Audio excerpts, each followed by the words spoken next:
Ano man tingin mo rito sa unang batch na pinapakasuhan ng ICI? Well, no, syempre tayo, we were so impatient with the ICI. Tsaka, of course, we were rightfully skeptical naman, no, kung parang, para saan ba tong ICI? Mukha namang weak or toothless or powerless, no? Pero, ang pansin ko, with the decision that came out kanina, yung recommendation, syempre, yes, it's just a recommendation. Hindi sila mismo yung nagpa-file. They recommended to the DOJ and to the Ombudsman for the filing of relevant cases. But if you were able to read the report, and I don't have a full copy of the report, no? I think it's 19 pages. I saw parts of it. I saw parts of it din, no? May mga na-publish kasi, aside dun sa pinakadulo, may mga ibang contents sa gitna na na-publish. And it seems na merong mga details or evidence that came out na hindi natin nalaman nung Senate hearing or nung mga House hearing. So, ang una ko diyang tingin, in fairness, parang naging fruitful naman yung ICI in terms of closed door.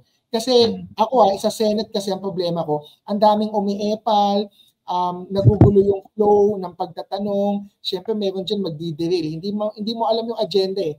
Pero itong sa ICI, may lumabas na mga bagong statements and it seems back up by evidence, no? Like may sinabing acknowledgement receipts from Henry Alcantara, District Engineer, and Bryce Hernandez and the other district engineers. So, it seems promising itong ICI report.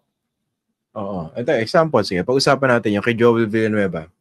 Although, again, for the record, no, dinideny ni Joel Villanueva na meron siya kinalaman sa flood control. Although, again, kung pinupunto, mas maganda siguro kay address niya squarely yung allegation na tumanggap siya ng magkano ba? 150 million. Tama, no? 150? Yes. Kickback.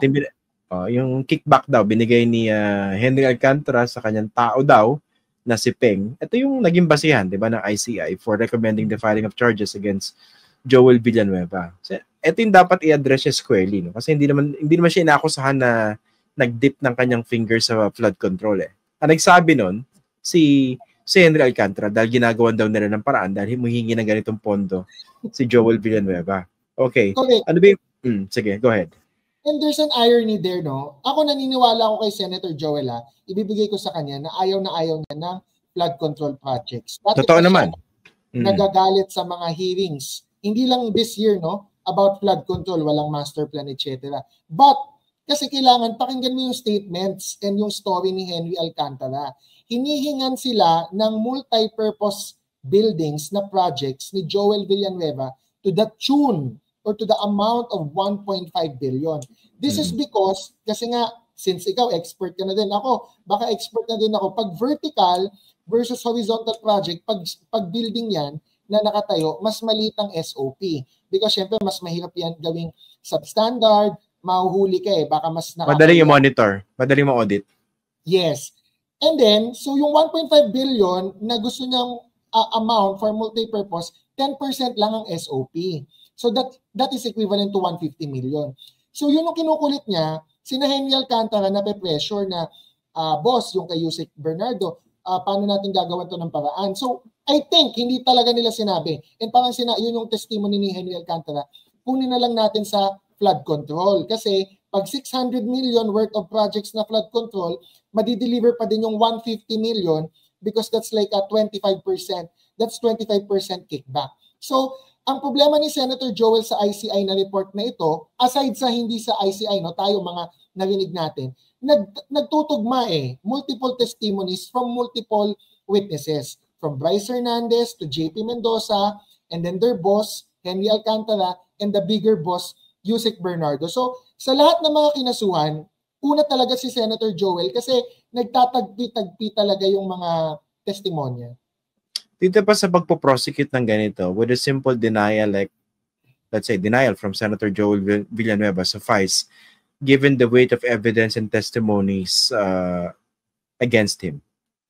Well, ang denial, no, if it's just plain denial, no, it's like an alibi. Or worse, no, ang tawag kasi sa denial, may tinatawag na self-serving. Yung parang obvious, syempre sasabihin mo yan because it will suit your own interest. So, ang hinahanap ng Court of Law dyan, in terms of, if na-establish na ng prosecution on its own, wala pang rebuttal, wala pang defense evidence, na proof beyond reasonable doubt, mukhang ikaw nga ang liable at may krimen, kailangan mag-present ka ng evidence to overcome that evidence ng prosecution. So, ang denial usually does not work because it's self-serving eh. Wala siyang nako-controvert. Wala siyang napupuna. So, ang gagawin dapat dyan ni Senator Joel, aside from denial, will be to poke the credibility and the testimony of the other witnesses, of all the witnesses, na merong mali sa credibility or may mali sa logic, may mali sa evidence, para hindi credible. Okay, pag-usapan natin yung pera. So, meron testimony itong si Henry Alcantara. And I think sinigundahan ito ng dalawa pang engineers under him. Kailangan ba establish na yung pera talaga na transfer? And how do you do that? Kunwari, hindi makita si Peng. Sa kanya daw inabot, di ba?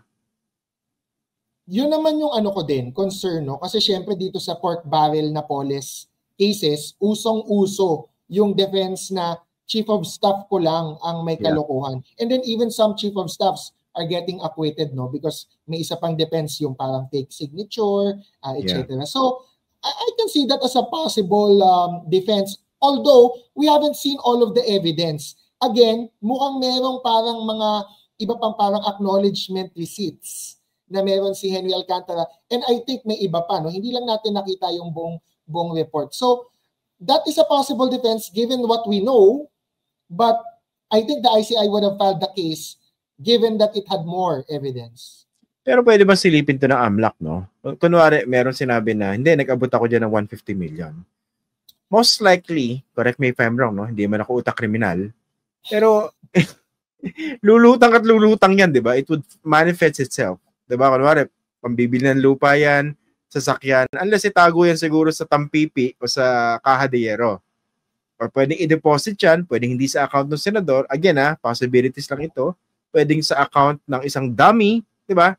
Somehow, somewhere, uuso kung maaamoy yan, hindi ba?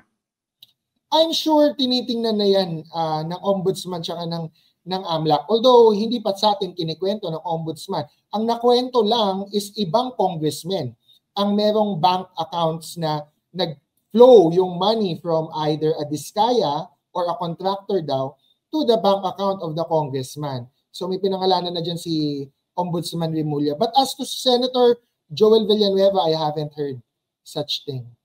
Yung kay Jinggoy, di ba una rin siya na ituro, di ba? Kickback din ang pinag-uusapan dito. At yung allegation ng budget, yung allocation sa nandun sa national budget, mukhang nagtugma, hindi ba? Yes. Pareho kay Senator Joel, 600 million sa unprogrammed funds. Yung kay Senator Jinggoy naman, hindi unprogrammed funds yata. 355 million nasa GAA mismo. So, that bolsters the credibility of the engineers. Ang problema din ni Jinggoy, like Joel Villanueva, multiple witnesses yung nagko-corroborate sa isa't isa. JP Mendoza, Bryce Hernandez, Henry Alcantara, Yusek Bernardo. So, he will have to poke holes in all of their testimony.